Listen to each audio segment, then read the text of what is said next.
2016 میں سب سے پہلے میں نے عمرہ کیا. اس کے بعد اللہ رب العزت نے ہر سال بلکہ سال میں کئی بار عمرے کی سعادت نصیب فرمائے. اور میں اسے سمجھتا ہوں کہ یہ 2 آیات کی پابندی ہے جو دور طالب علمی کے اندر ہمارے ایک شیخ ہیں انہوں نے مجھے بتائی تھی. اور میں ناظرین کے گوشے گزار بھی کرنا چاہوں گا. وہ کہا کرتے تھے کہ جو تشہد میں جب ساری دعائیں پڑھ لے تو اس کے بعد ان 2 دعاؤں کو پڑھ لیتا ہے اللہ اسے ضرور بار بار عمرے کی توفیق دیتے ہیں.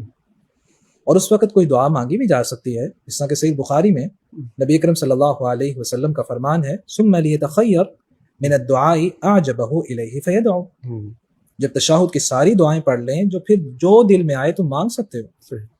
تو وہ کہا کرتے تھے کہ ان 2 آیتوں کو لازم کر لو کہ ہر فرضی اور نفلی نماز میں پڑھنا. پہلی آیت مبارکہ سورۃ البقرہ میں ہے وَأَرِنَا مَنَاسِكَنَا وَتُبْ عَلَيْنَا إِنَّكَ أَنْتَ التَّوَّابُ الرَّحِيمُ. اور دوسری آیت کریمہ سورۃ توبہ میں ہے وَقَالُوا حَسْبُنَا اللَّهُ سَيُؤْتِينَا اللَّهُ مِنْ فَضْلِهِ وَرَسُولُهُ إِنَّا إِلَى اللَّهِ رَاغِبُونَ. اللہ کی رحمت اور عطا کے بعد واقعی جب سے ان 2 آیتوں کا ورد اور تشہد کی حالت میں پڑھنا شروع کیا ہے اللہ نے ہر سال بھی بلایا ہے اور سال میں بھی کئی بار بلایا ہے.